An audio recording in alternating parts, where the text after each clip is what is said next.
부활의 감격이 여러분의 마음속에 한 주간 지나오면서 어떻게 여러분 안에 역사하고 있는지 그 부활의 영광을 한번 마음껏 한번 누려보셨습니까? 이렇게 질문하면은 대답하기는 좀 곤란하죠. 아니라고 하기는 신앙 있는 것 같고 또 했다라고 하니까 조금 부족한데 참 과한 내가 말을 하는 것 같고 그렇지만 우리는 내가 느끼지 못하지만 부활의 영광을 마음껏 누리고 살아가는 선거라는 사실을 여러분은 잊지 마시기를 바랍니다. 오늘 저희 말씀은 부활절이 지나고 난 첫 주입니다. 주님께서 부활하신 후에 많은 사람들에게 40일 정도 함께 다니시면서 증거하시고 또 가르치시며 보여주셨다가 이제 하늘로 올라가셨다가 10일 만에 다시 오신 사건이 바로 보혜사 성령이 우리에게 온 성령 강림 주일이 있습니다. 그러니까 부활절, 이제 부활주일을 기점으로 해서 가면 50일이 지난 그 다음 그 주가 바로 성령 강림 주일입니다. 그래서 우리가 이제 부활의 영광, 예수 그리스도의 십자가의 그 은혜를 좀 생각하면서 오늘 이 말씀을 좀 보는 게 좋겠다 싶어서 오늘 이 말씀을 선택했습니다. 과거에 우리가 갈라디아서를 전체는 살피지 않았지만 율법과 은혜냐 할 때 우리는 율법으로 말미암은 것이 아니라 뭐로? 예수 그리스도의 피로 그 십자가로 부활의 은혜로 우리는 구원함을 얻은 하나님의 백성이다. 다르게 말하면은 은혜로 우리는 구원받은 자다라는 것을 말씀을 드렸는데 기억이 나시는지 모르겠네요. 그거 다 기억하면은 여러분 머리가 터지죠. 그렇지만은 다 기억은 못해도 예수 그리스도의 그 보배로운 그 피, 그 십자가의 죽으심과 부활하심이 내게 은혜와 사랑으로 다가왔다는 그 사실은 누구도 부인할 수 없는 확실한 증거가 되지 않습니까? 오늘 우리가 이런 말씀들을 많이 합니다. 여러분도 잘 아시는 말씀인데 원수는 어디에 새기고 은혜는 어디에 새긴다? 은혜는 흐르는 강물에 새기고 지나가는 바람에 새기고 원수는 어디에 새겨요? 돌에다가 새깁니다. 돌에다가. 참 우리의 생각과 마음이 좀 삐뚤어졌다라고 표현하면 그런데 이만큼 우리가 은혜는 잘 잊어버린다는 의미가 담겨 있습니다. 그러니까 원수라는 것은 내게 해를 끼쳤거나 내게 안 좋게 하는 그 사람을 우리가 원수라고 하잖아요. 그죠? 그 사람을 미워하는 감정은 어디에 새겨놨다? 내 마음판에 지워지지 않는 그곳에다가 새겨놓은 돌비석에 새긴 것과 같다라고 말합니다. 그래서 원수 갚는 것이 누구에게 있다? 내게 있으니 너희는 내게 기도하고 내게 의탁해라. 그리하면 내가 너희의 억울함을 갚아주겠다라고 말씀하십니다. 우리 하나님도 그렇게 말씀하셨는데 우리가 뭐가 걱정이 되어서 우리를 미워하고 우리가 또 대적하며 싸워야 될 그 원수들을 우리 마음에 지워지지 않는 곳에 새겨 놓아야 되겠습니까? 만약에 여러분 새겨 놓았다면 다 지우시기 바랍니다. 오늘 예수의 이름으로 그것을 다 지우시기 바랍니다. 지난 주간에 우리가 예수 부활에 대한 영광의 소식을 전하면서 떡을 나눌 때에 참 제 마음에는 조금 여러분들이 들으면 기분 나쁘겠지만 그래도 제가 한마디는 꼭 해야 되겠습니다. 두 마디 하면은 잔소리겠죠. 한마디는 괜찮죠, 그게? 허락 안 해도 저건 해야 되겠습니다.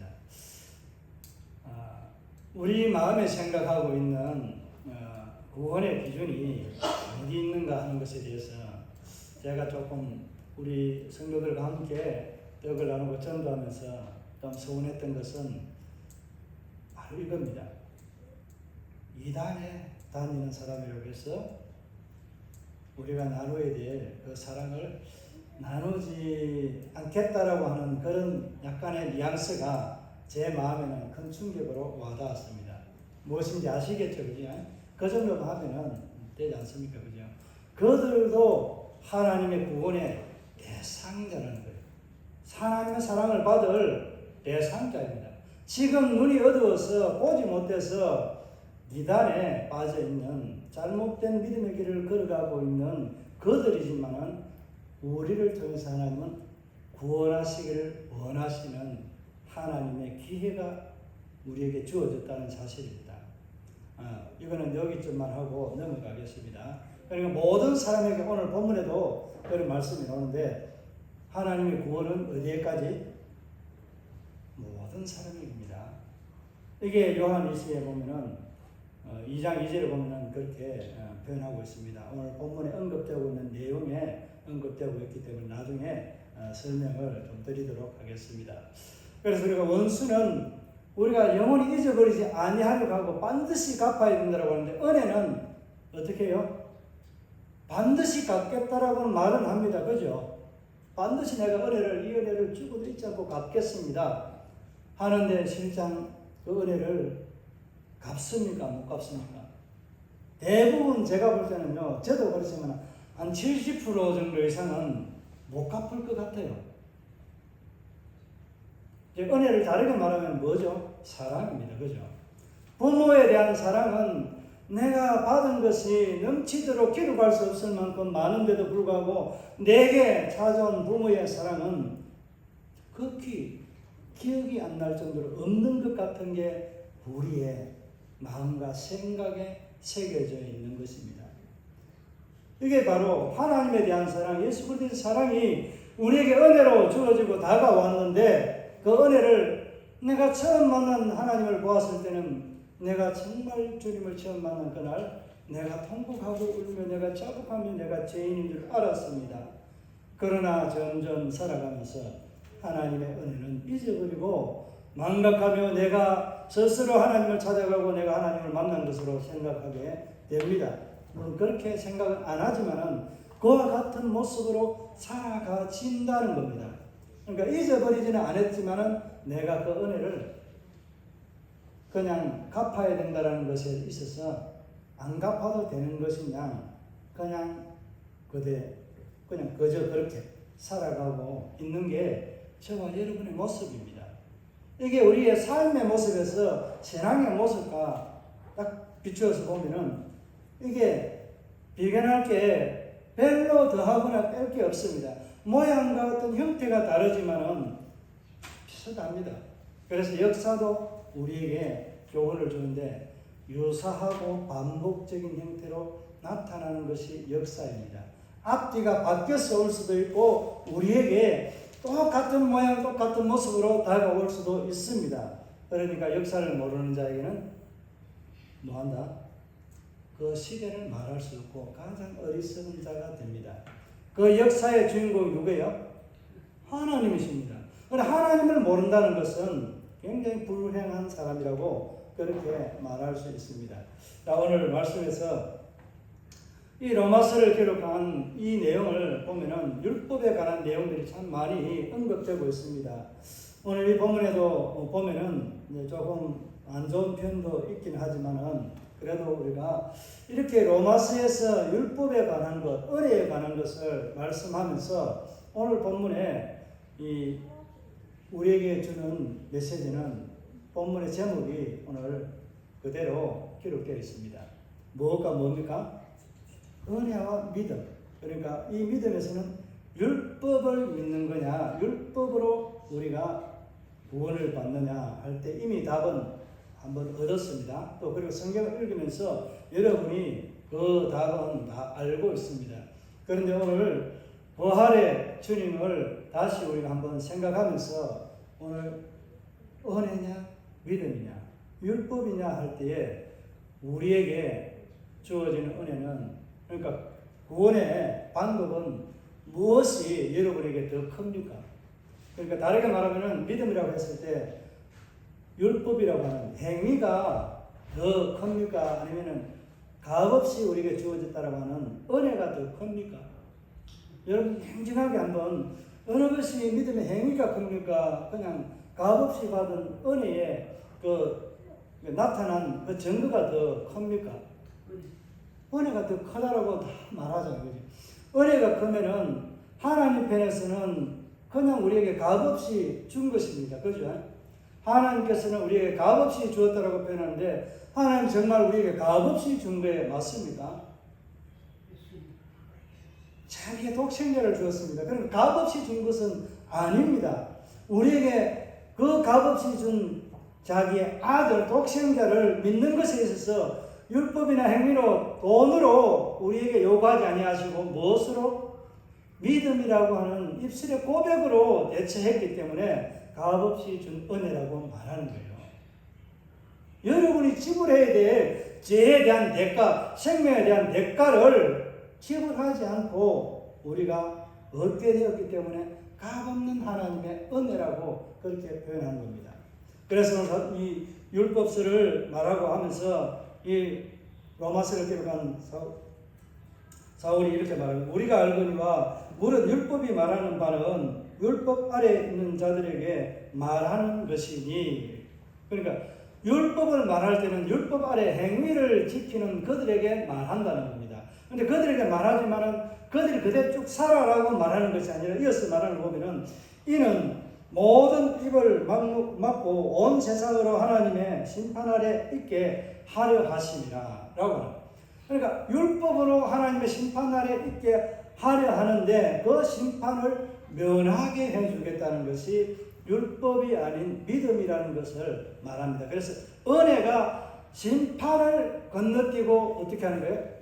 그냥 어렵다함을 바로 인쳐주시는 것을 말하는 위해서 이렇게 사도 바울이 표현하고 있는 겁니다. 그러면 율법의 행위로 그의 앞에 뭐 한다고요? 어렵다 하심을 받을 자가 아무도 없다라고 그렇게 말합니다.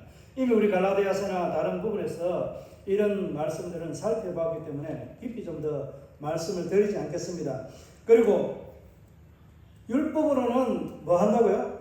어렵다 하심을 얻을 육체가 하나도 없지만은 그러나 율법으로 뭘 알 수 있다? 죄가 무엇인지, 내가 어떤 죄를, 어떤 잘못을 하나님 앞에 불의한 죄를 졌는지에 대해서 알 수 있다는 겁니다. 그래서 그 율법을 통해서 내가 알게 된 죄를 속량하는 것, 그러니까 구속의 은혜를 입기 위해서 하는 행위가 뭐야? 제사입니다. 그래서 오늘 좀 뭐 복잡한 듯 하지만 내용은 간단한 거예요. 예수 그리스도의 십자가가 속량의 은혜, 이게 어디에서 나타났느냐 하는 거예요. 사도 바울이 율법인데 율법으로서는 죄를 알 수 있게 하는데 그 죄를 알 수 있도록 했는데 이 죄를 어떻게 용서해 줬다? 구약에 있는 텐트 안에서 했습니다. 텐트가 어디예요? 지성소입니다. 성막 안에 성소 안에서 있는 그 속죄소에서 우리의 죄를 속죄했습니다. 그러니까 속죄의 주인은 누구예요? 예수 그리스도. 그분이 그 언약궤에 오셔서 우리를 용서해 주신 거예요. 양의 피로 대속했지만 우리에게 그때 예수 그리스도를 보여주신 것이 바로 속죄소의 은혜가 거기에 있습니다. 그러니까 구약은 어찌 보면은 그림자적인 우리에게 모습을 모양을 보여주지만은 신약은 뭐예요? 예수 그리스도 오심으로 실제가 우리에게 도래하게 됩니다. 우리에게 오게 됩니다. 그러니까 더 이상의 이 지성소 안에 있는 속죄소가 의미가 있어요, 없어요? 이제는 더 이상 의미가 없다는 거예요. 그러니까 속죄소에서 너의 죄가 있다가 없다가 이런 것을 판단하는 기준이 속죄소에서 내가 죽었느냐 살았느냐 이것을 기준으로 삼았다면 이제는 내가 죽었느냐 살았느냐 이거에 대한 기준은 무엇으로 바뀐다? 예수 그리스도를 믿느냐 인정하고 믿느냐에 따라서 달라지는 거예요. 그렇게 해서 우리는 죄를 알 수 있는 율법이 없으면 어떻게 돼요? 죄가 뭔지를 모르잖아요. 그러니까 율법이 완성이 된 겁니까? 율법을 없앤 거예요. 예수님 오시고 난 이후에. 완성하셨다는 표현이 바로 그거예요. 우리의 율법을 통해서 우리의 죄를 알 수 있도록 율법에 있던 그 제사 제도를 다 폐기하고 자신이 제물이 되어서 십자가에 죽으시고 부활하심으로 우리의 죄에 대한 허물을 덮기 위해서 죽으시고 어렵다고 인정하기 위해서 우리를 향해서 부활의 영광의 주인으로 오신 그 하나님의 아들 예수 그리스도, 그분의 은혜로 우리는 다시 사실 그 주인공에 오늘 우리는 주연으로 참가하는 거예요. 하늘나라의 주연으로. 여러분 주연 되기 싫어요? 주연이 되면요 몸값이 올라가고요, 페이라고 하는 받는 돈이 달라집니다. 이게 우리 하늘 상급에도 동일하게 적용이 돼요. 여러분이 예수를 믿는 주인공이 되는 거예요. 주인공이 된다는 것은, 주인공은요 총에 맞아 잘 안 죽고요. 의미가 있습니까? 총에 맞아 잘 안 죽고요. 화살도 안 날라와서 맞아도요 싹 조금만 있으면 낫고요. 죽었다고 생각했는데 다시 또 살아나요. 이게 우리의 천국의 삶을 약간은 반영해주는 그런 것인데, 약간 유해이적인 그런 것들이 있기 때문에 똑같다라고 말하는 것이 아니라 이와 비슷하게 저와 여러분은 천국의 주인공으로 부름을 받았다는 거예요. 그래서 저와 여러분에게는 천국의 상급이 주어지고 현세의 삶에서도 우리에게는 하나님의 은혜의 복을 누리며 그 상급을 현재와 미래에 다 누리게 된다는 사실입니다. 얼마나 감사해야 됩니까? 여러분 정말 하나님 앞에 감사하며 살아가시기를 바랍니다. 자, 그런데 하나님께서 이제 새로운 길을 우리에게 열어줬다라고 오늘 말씀합니다. 21절에 보면은 이제는, 그러니까 율법으로는 죄를 깨닫게 했는데 이제는 누구를 통해, 예수 그리스도를 통해서 율법 외에 하나님의 뭐가요? 한 의가 나타났다라고 말씀합니다. 그 한 의가 바로 예수 그리스도입니다. 한 의가 나타났는데 율법과 선지자들에게 뭘 했다고요? 증거를 받았다는 것은 분명한 사실이고, 하나님께서 약속하셨던 그 모든 작품대로, 그 언약대로 때가 되매 그것이 우리에게 나타나게 되었고 이룬 바 되었다는 것을 말하는 겁니다. 그러니까 확실하다는 거예요. 누가? 새로운 길을 열어준 그 의가 새롭게 온 것이 확실하고, 그 한 의가 누구라고 말합니까? 그 예수 그리스도, 그분이 분명하다는 것을 성경도 증거하고 선지자들도 그렇게 증거하고 있다라고 그렇게 말하고 있는 것입니다. 여러분도 이런 고백을 해야 됩니다. 여러분도 한 의가 나타난 것 확실합니까? 아니, 확실해야 됩니다. 이거 아리까리하다고 헷갈린다고 하면 안 됩니다. 한 의가 이제 설명이 되는데 22절에 보면은 곧 누구라고요? 예수 그리스도를 믿음으로 말미암아 모든 믿는 자에게, 여기서 뭐라고 합니까? 모든 믿는 자라고 말하는데 믿는 자들을 다 통틀어서 여기서는 말합니다. 예수 그리스도를 믿는 자들에게 예수 그리스도가 어떻게 된다라는 것을 말하는 거예요. 그러니까 모든 믿는 자에게 미치는 하나님의 뭐이다? 의인이 차별이 없다라고 말합니다. 그러니까 우리가 헷갈려 하면 안 됩니다. 예수 그리스도, 하나님께서 사랑의 대상은 누구예요? 믿는 자입니까? 모든 피조물, 하나님의 피조물이 다 포함이 됩니까? 그 가운데 특히 줄여서 사람이 여기에 포함이 됩니까? 아니면은 믿는 자들만을 위한 것입니까? 여기는 조금 헷갈릴 수 있죠, 그죠? 분명한 사건은요, 하나님의 믿는, 의인은 믿는 자들에게 적용이 되지만은 하나님의 사랑을 받을 대상자들은요, 모두에게입니다. 이 세상 모든 사람에게, 이게 나중에 좀 이따가 설명이 되거든요. 이거는 구분해서 생각해야 됩니다. 분명히 아셔야 돼요. 구원받은 자들에게 하나님의 의인은 우리가 어렵다고 예수 그리스도의 십자가에 죽으심의 그 보혈이 우리에게는, 믿는 자에게는 의로움으로 다가오지만 믿지 않는 자들에게는 의로움으로 아직 다가오지 않습니다. 그러니까 요게 믿는 자들에게는 좀 더 거룩하고 좀 더 덜 거룩하고 이런 표현의 차원이 아니라 누구에게나 예수 믿는 자에게 하나님이가 동일하게 적용이 되고 나타나고 그들에게 입혀졌다는 것을 말씀합니다. 이 사실에 여러분은 하나님과 감사해야 돼요. 여러분의 건강이나 재물이나 이런 것에 기준에 따라서 하나님은 의를 좀 더 많이 주고 적게 주고 하는 기준이 아니라 믿기만 한 예수 그리스도를 믿기만 하면 이 의를 그냥 공짜로 가지고 와서 우리에게 입혀주신 거예요. 제가 자꾸 입혀주신 것이라고 했는데 왜 목사님 입혀주었다라고 그렇게 말할까요? 이해가 의문이 좀 가시지 않나요? 그 의문을 좀 이따가 해소해 드리겠습니다. 오늘은 날이 참 좀 덥네요. 오늘 좀 많이 따신데. 자, 모든 사람에게 하나님이 뭐라고 말합니까? 법정적인 선언으로 모든 사람이 죄를 범하였으며 뭐라고요? 하나님의 영광에 이르지 못하였다라고 말씀합니다. 그런데 예수 그리스도 안에 있는 뭐로요? 성령으로 말미암아 하나님의 은혜로 값없이 어렵다함을 얻은 자 되었느니라. 아멘. 이런 말씀 올 때는 정말 고백해야 됩니다. 옛날 우리 개역 한글 성경에서는 오늘은 이 개정판에서는 속량이라고 표현했는데 옛날 그 성경에는 구속과 구속의 은혜는 다릅니다. 구속은 바로 깜빡이 들어가는 것이고요. 좀 길게 표현한 구속의 은혜는 속량과 똑같은 표현입니다. 이 속량이나 구속의 은혜, 요 구속이라는 단어의 의미가 무엇으로부터 풀어놓다, 놓여지다 이런 의미가 있는 거예요. 속량도 마찬가지. 속량이라는 것은 내가 값을 주고 그것을 속했다. 그러니까 자유롭게 해줬다 하는 이런 의미잖아요. 두 가지 다 똑같은 의미인데 무엇으로부터 그러니까 이게 하나님 안에 있는 예수 안에 있는이라고 하는데 예수 안에 있는 것은 생명입니다. 생명을 말하는데 하나님께서 예수 안에 있는 의도 있다는 것을 표현하면서 이 사도 바울이 이렇게 로마 이 성도들에게 표현하는 거예요.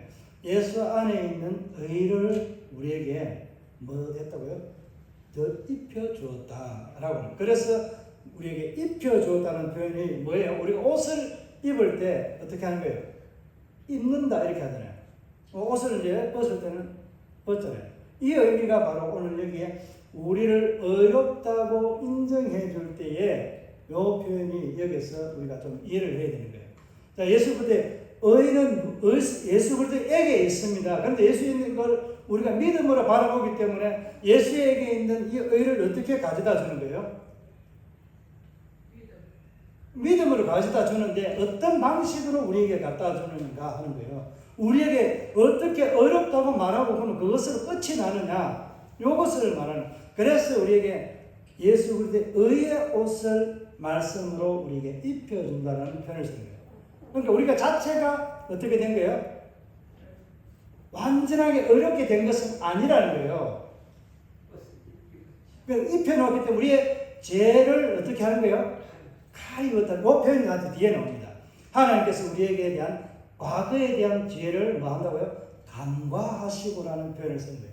그러니까 우리의 죄를 묻지도 않고 따지지도 않고 예수 그리스도 믿음으로 인해서 지금 우리의 거룩한 몸이 완성되기 전에는 하나님의 의를 우리에게 덧입혀서 포장해서 그 죄를 가리워놨다라고 말하는 거예요. 우리가 죄 없는 거룩한 자로 살아가는 삶, 의로운 자의 삶이 아니라 그렇게 거룩하고 의롭고 정결한 삶을 살도록 우리가 뭐 해야 돼요? 힘쓰고 애써야 되는 것이 성도의 본분인 거예요. 그래서 이것을 강조하게 되는 게 우리가 거룩, 정결 이런 것들을 강조하는 거예요. 왜? 예수 그리스도의 안에 있는 그 의를 우리가 덧입고 살아가는 죄인이기 때문에 그런 거예요. 여전히 죄인이지만은 우리는 하나님께서 어떻게 하는 거예요?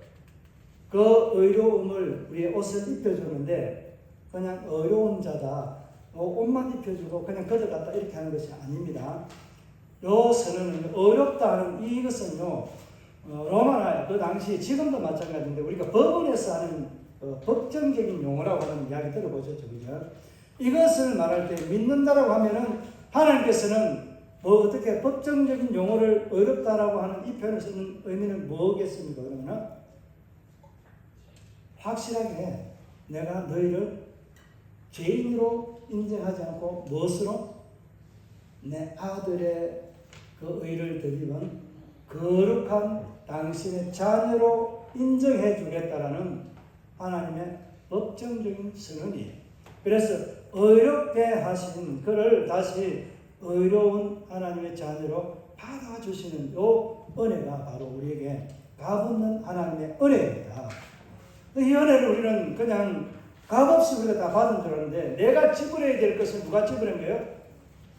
법정적인 이 의롭다함을 우리에게 선언하시는 하나님이 예수 그리스도를 대신해서 구속의 은혜, 그 속량의 은혜를 우리에게 주셨기 때문에 예수 그리스도가 대신 지불해 준 거예요. 예수 그리스도의 피가, 부활이 우리를 대신 지불해 준 그 죄의 사하의 대가를 우리는 떨쳐버린 거예요. 이 사건이 얼마나 우리에게 귀한 사건인가 여러분 한번 생각해 보시기 바랍니다. 그러니까 하나님의 은혜는 뭡니까? 값없는 은혜입니까? 아니면 값 있는 은혜입니까? 값없는 것은 마찬가지지만은 내가 그 값어치를 어떻게 치르지 못했는데 그것을 치료해야 될 그 가치는요, 이루 말할 수 없고요, 내가 말이나 행동으로 재물로나 무엇으로도 표현할 수 없고 다 갚을 수 없는 게 이게 뭐라고요? 은혜라는 거예요. 갚을 수 있는 것이 있으면 우리에게 값없는 은혜라고 말하지 않습니다. 여러분 예수 그리스도의 그 생명의 십자가의 은혜의 부활을 여러분 몸으로 갚겠어요? 여러분 갚을 수 있습니까? 여러분 물질로 갚을 수 있겠습니까? 11조도 마찬가지입니다. 구약에는 하나님의 모든 것이요 50년이라고 하는 그 희년이 대희년이 돌아올 때까지, 그때까지 소유를 하고 경작을 하는 자가 누구다? 하나님께서 맡겨준 그 경작하는 자에게 있지만 50년이 지나고 나면 다시 원래대로 돌아가서 하나님께서 다른 사람들에게 경작을 하도록 맡겨주는 거예요. 이게 그래서 그 소득에 대한 10의 1을 하나님께 감사하면 하나님께 없이기 때문에 드리는 거예요. 지금은 오늘 이 말씀을 왜 10의 1을 드리냐면은 이 사건을 보면서 신약의 관점은요, 만약에 이제 모든 것이 농사를 짓고 하는 것이 하나님 손에서 이스라엘 백성들이 하나님의 것을 10의 1을 드렸다면은 지금은 누가 우리를 저와 여러분 인생을 값주고 샀습니까? 예수 그리스도, 그분이 저와 여러분을 자신의 몸으로 값주고 산 것이에요. 그러면은 저와 여러분 인생은 누구 거예요? 내 인생은 나의 것, 내 마음대로 행해도 된다, 이렇게 말해도 됩니까? 그렇게 말하는 것은요, 값없는 하나님 은혜를 받았다라고 말할 수 있는 자격이 없는 사람입니다. 나의 나 된 것은 사도 바울이 뭐라고 해요? 하나님의 은혜라고, 주님의 은혜라고 고백합니다. 내가 자랑할 것이 있지만은 부득불 내가 무엇만을 자랑한다고요? 예수 그리스도의 십자가와 부활을 위해는 내가 자랑할 것이 없다라는 거예요. 내가 예수로 인해서 예수께서 나를 사고 핏값으로 샀는데 내가 무엇을 자랑하고 내가 어떻게 하나님의 자녀가 되었는지에 대한 그 사랑에 대한 고백이 내게는 아무것도 없다는 거예요. 그 표현이 바로 오늘 값없이 받은 하나님의 은혜라는 사실입니다. 여러분, 하나님 은혜를 값없이 거저 받은 그 은혜를 여러분 어떻게 갚으려고 합니까? 오늘 사도 바울의 이 고백처럼 여러분, 나는 어떤 고백을 하고 있는지 한번 생각해 보시길 바랍니다.